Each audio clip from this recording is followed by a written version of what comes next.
안녕하십니까. 안녕하십니까. 저는 대유맨의 안경태입니다. 텃밭길잡이의 나 정석입니다. 네, 오늘 컨텐츠 시작하기 전에 구독과 좋아요 부탁드리겠습니다. 구독! 좋아요!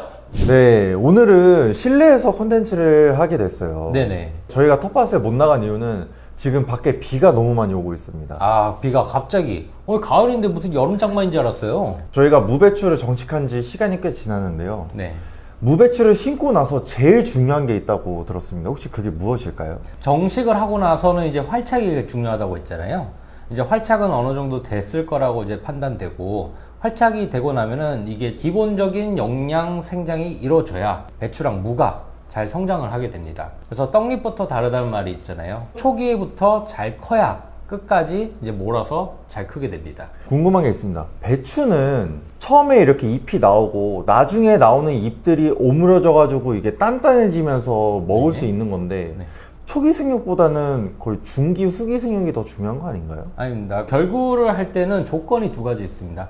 첫 번째는 영양이고 두 번째는 물입니다. 배추가 이제 결구를 하기 위해서 조건이 있는데 영양분이 잎으로 축적이 됩니다. 그리고 영양분이 축적이 되고 잎의 크기가 어느 정도 확보가 돼야 안에 모였을 때 그게 살이 되는 것입니다. 잎이 작게 되면은 결구가 잘 안 되게 되고요. 그리고 특히 물이 엄청나게 중요합니다. 요수량이라고 하죠. 식물이 물을 필요로 하는 양인데 결구기가 되면은 물 요수량이 급격하게 높아집니다. 그때 물을 안 주면은 결구가 안 될 정도로 요수량이 굉장히 중요한데, 요수량을 결정하기 위해서는 뭐가 중요할까요? 물이 중요한 거면은 저희가 뿌려주는 대로 물을 잘 먹어야겠죠, 배추가? 네, 그렇죠. 잘 먹으려면 뿌리가 일단은 잘 나야겠죠. 뿌리가 잘 난다고 해서 물을 무조건 흡수하는 것은 아닙니다. 식물들은 증산작용이라고 해서 잎 쪽에서 바깥으로 이제 물을 내보내면서 그 힘으로 뿌리로부터 물을 전달받습니다. 뿌리가 따로 먹고 잎이 따로 내보내고가 아니고 전체가 유기적으로 물이 순환한다고 생각하시면 됩니다. 물기둥을 분수 있죠, 분수.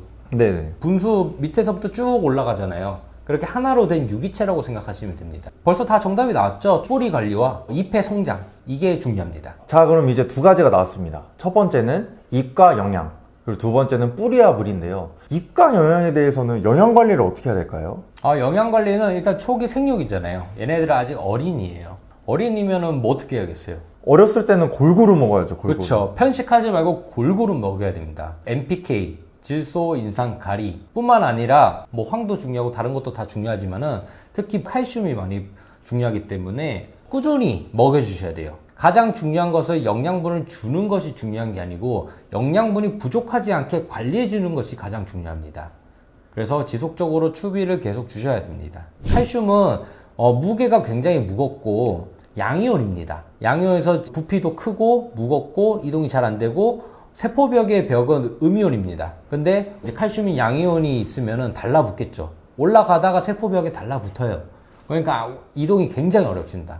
칼슘이 만약 부족하게 되면은 세포벽이 연약해지고 물러지고 외부에 의한 상처가 많이 발생합니다. 왜냐면 바람이나 벌레나 이런 거 때문에 물리적으로 상처를 입잖아요. 그 물리적으로 상처 입는 것도 어느 정도 경감을 시켜줍니다. 세포벽을 단단하게 해서 건강한 작물을 키우는 게 신선도 유지에도 굉장히 좋습니다.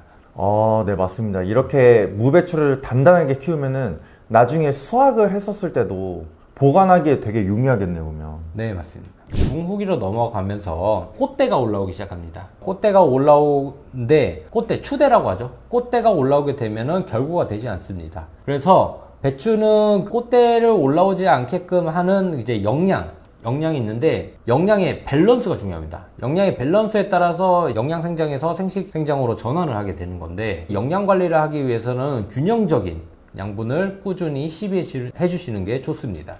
네, 맞습니다. 이렇게 불리한 환경이거나 배추가 자라기 어려운 환경이 되거나 어느 한 군데 영양이 부족하게 되면은 꽃대가 올라오기 때문에. 네, 맞습니다. 네. 이게 꽃대가 올라오는 거는 자손을 번식시키기 위해서 꽃대를 올리는 거잖아요. 꽃을 피우고 번식을 해서 이 환경이 안 좋으니까 내가 죽을 것 같으니까 씨앗으로 자손을 남기자 하고 이제 생식 생장을 전환하는 거예요.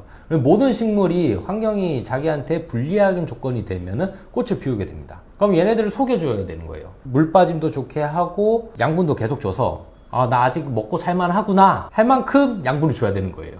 네, 이렇게 양분을 균형적으로 꾸준히 줘야 되는데 네. 근데 텃밭 하시는 분들은 비료들도 주변에 너무 많고 뭐 뭘 뿌려야 될지도 모르겠고 해가지고 어떻게 이렇게 양분을 균형 있게 꾸준히 줄 수 있을까요?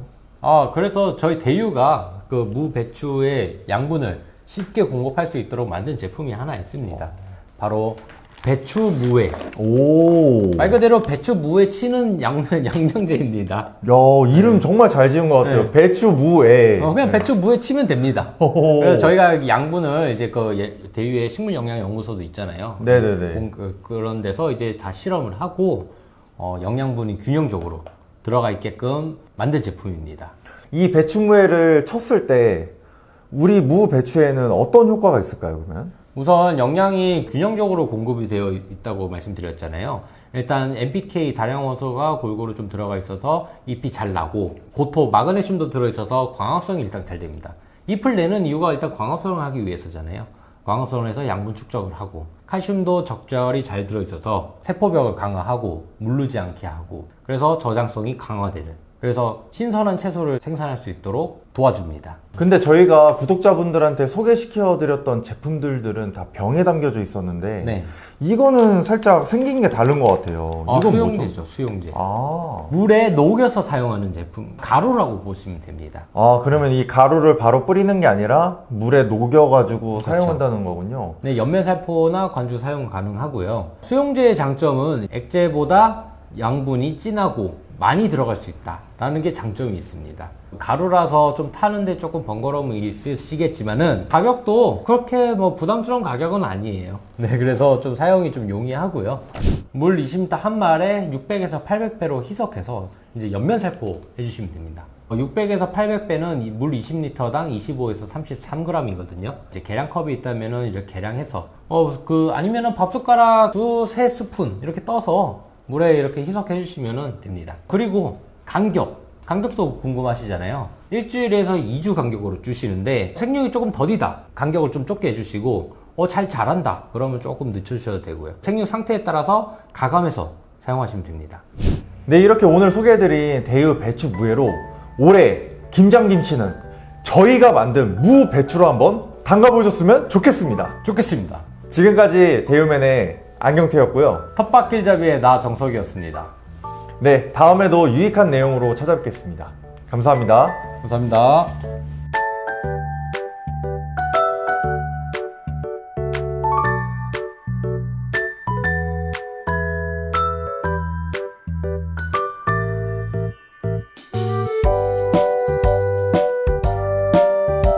대유맨 구독, 좋아요! 알림 설정까지 부탁드립니다. 씨 뿌리고 수확까지 자라나라 자라나라. 너도 나도 성공농사 대유비료 기똥차다. 방방곡곡 구석구석